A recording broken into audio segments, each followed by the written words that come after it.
Mon, lo ngapain waktu sujud? Kepala lo gosek-gosek gini. Ya, gue kan pengen kayak orang-orang, Del. Maksud lo? Udah, nggak usah lo pikirin. Lakum dinukum waliadin. Tahu lo.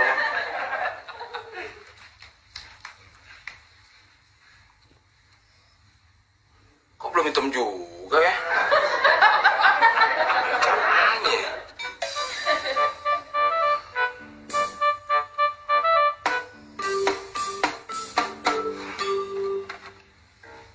Ini solusinya.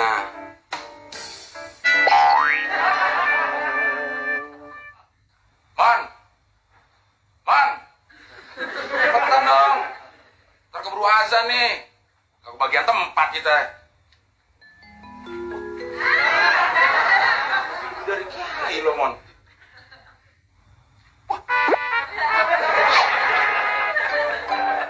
Kenapa jidat lo? Kepentok. Lu nggak ngerti sih, Del. Gue kan kepingin kayak orang-orang. Maksud lo? Ya kalau jidat hitam ini kan berarti rajin sholat. Oh, jadi waktu lo sholat gesek-gesekin kepala supaya jidat lo hitam. Iya.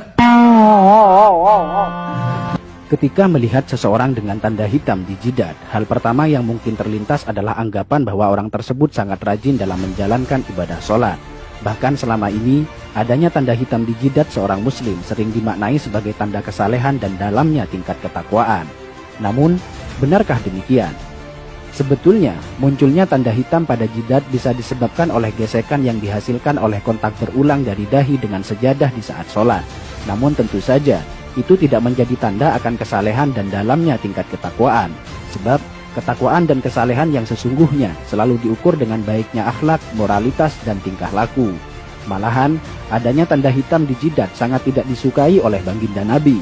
Dalam sebuah hadis yang diriwayatkan oleh Anas bin Malik dijelaskan bahwa Rasulullah SAW bersabda yang artinya, "Sungguh, aku marah dan tidak menyukai seorang laki-laki yang ketika aku melihatnya terdapat bekas sujud di antara kedua matanya."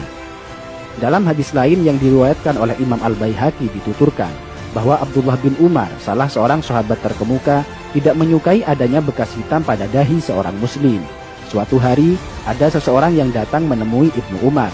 Setelah orang tersebut mengucapkan salam, Ibnu Umar bertanya kepadanya, "Siapakah Anda?" Orang tersebut menjawab, "Aku adalah anak asuhmu." Ibnu Umar melihat ada bekas sujud yang berwarna hitam di antara kedua mata orang itu. Beliau pun berkata kepadanya, "Bekas apa yang ada di antara kedua matamu itu?" "Sungguh, aku telah lama bersahabat dengan Rasulullah, Abu Bakar, Umar, dan Utsman. Lalu, apakah kau melihat ada bekas tersebut pada dahiku?" Hadis riwayat Al-Baihaqi. Masih dari Ibnu Umar, suatu waktu beliau melihat seseorang yang pada dahinya terdapat bekas sujud. Ibnu Umar berkata, "Wahai hamba Allah, sesungguhnya penampilan seseorang itu terletak pada wajahnya. Karena itu, janganlah engkau memperburuk penampilanmu." Hadis riwayat Al-Baihaqi. Dalam hadis lain dijelaskan bahwa suatu ketika Abu Darda melihat seorang perempuan yang pada wajahnya terdapat kapal seperti kapal yang ada pada seekor kambing. Beliau lantas berkata, "Seandainya bekas itu tidak ada pada dirimu, tentu lebih baik." Hadis riwayat Al-Baihaqi. Dari Humaid bin Abdurrahman, ia berkata, "Aku berada di dekat As-Sa'ib bin Yazid ketika seseorang bernama Az-Zubair bin Suhail bin Abdurrahman bin Auf datang. Melihat kedatangannya, Sa'ib berkata, 'Sungguh dia telah merusak wajahnya. Demi Allah, bekas di dahi itu bukanlah bekas sujud. Demi Allah, aku telah sholat dengan menggunakan wajahku ini selama sekian waktu lamanya. Namun, sujud tidaklah memberi bekas sedikit pun pada wajahku." Hadis riwayat Al-Baihaqi. Sampai di sini, mungkin ada yang bertanya, lantas bagaimana pengertian ayat yang menjelaskan bahwa bekas sujud merupakan tanda seorang mukmin yang nampak melalui wajahnya? Menjawab pertanyaan ini, terdapat penjelasan dari Imam Al-Baihaqi yang dituangkan dalam kitab Sunanul Kubronya. Dari Mansur, ia berkata, "Aku bertanya kepada Mujahid tentang maksud dari firman Allah, tanda-tanda mereka tampak pada muka mereka dari bekas sujud. Apakah yang dimaksudkan adalah bekas di wajah?" Mujahid menjawab, "Bukan, bahkan ada orang yang kapalan yang ada di antara kedua matanya bagaikan kapalan yang ada pada lutut unta. Namun, dia adalah orang yang bejat. Tanda yang dimaksudkan adalah kekhusyuan." Hadis riwayat Al-Baihaqi. Bahkan dalam kitab Hasyatus Shawi dijelaskan, bukanlah yang dimaksudkan oleh ayat adalah sebagaimana perbuatan orang-orang bodoh dan suka pamer, yaitu tanda hitam yang ada di dahi, karena hal itu adalah ciri khas dari Khawarij. Dalam sebuah hadis disebutkan, Sungguh, saya benci seseorang yang saya lihat di antara kedua matanya terdapat bekas sujud. Sampai di sini, mungkin Anda sudah paham bahwa tanda hitam di jidat sama sekali bukan tanda kesalehan. Alih-alih tanda kesalehan, justru tanda tersebut sangat dibenci oleh para sahabat dan tabi'in karena dikhawatirkan akan menimbulkan riya pada pemiliknya.